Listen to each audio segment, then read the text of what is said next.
মাস দেড়েক আগেই ঘটে গিয়েছিল ভয়ঙ্কর ঘটনা, আবার একই জায়গা প্রায়। ফের ফাঁসি দেওয়ার রাঙ্গাপানিতে লাইনচ্যুত ট্রেন। এবার লাইনচ্যুত মালগাড়ির দুটি বগি। কাঞ্চনজঙ্ঘা এক্সপ্রেস দুর্ঘটনার ১.৫ মাসের মধ্যে রাঙ্গাপানিতে ফের দুর্ঘটনা। সকাল 11:30 নাগাদ রাঙ্গাপানি স্টেশনের কাছে দুর্ঘটনা ঘটে। 17 জুন রাঙ্গাপানিতে মালগাড়ির সঙ্গে কাঞ্চনজঙ্ঘা এক্সপ্রেসের সংঘর্ষ হয়। দুর্ঘটনায় মালগাড়ির চালক সহ 10 জনের মৃত্যু হয়। একই জায়গায় বারবার কেন দুর্ঘটনা, প্রশ্নের মুখে রেল। স্থানীয় সূত্রে খবর, বুধবার সকালে তেল বোঝাই একটি মালগাড়ি নিউ জলপাইগুড়ি স্টেশনের অদূরে রাঙ্গাপানি এলাকায় লাইনচ্যুত হয়। দুটি ওয়াগন রেল লাইন থেকে নিচে নেমে যায়। বড় কোনো ক্ষয়ক্ষতির খবর মেলেনি, হতাহতেরও খবর নেই।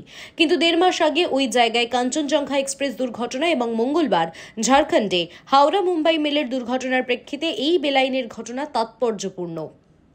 রেল সূত্রে খবর, ইতিমধ্যে মালগাড়িটিকে সরিয়ে রেল লাইন সারানোর কাজে হাত লাগানো হয়েছে। তবে ওই লাইনে ট্রেন চলাচল আপাতত বন্ধ রাখা হয়েছে।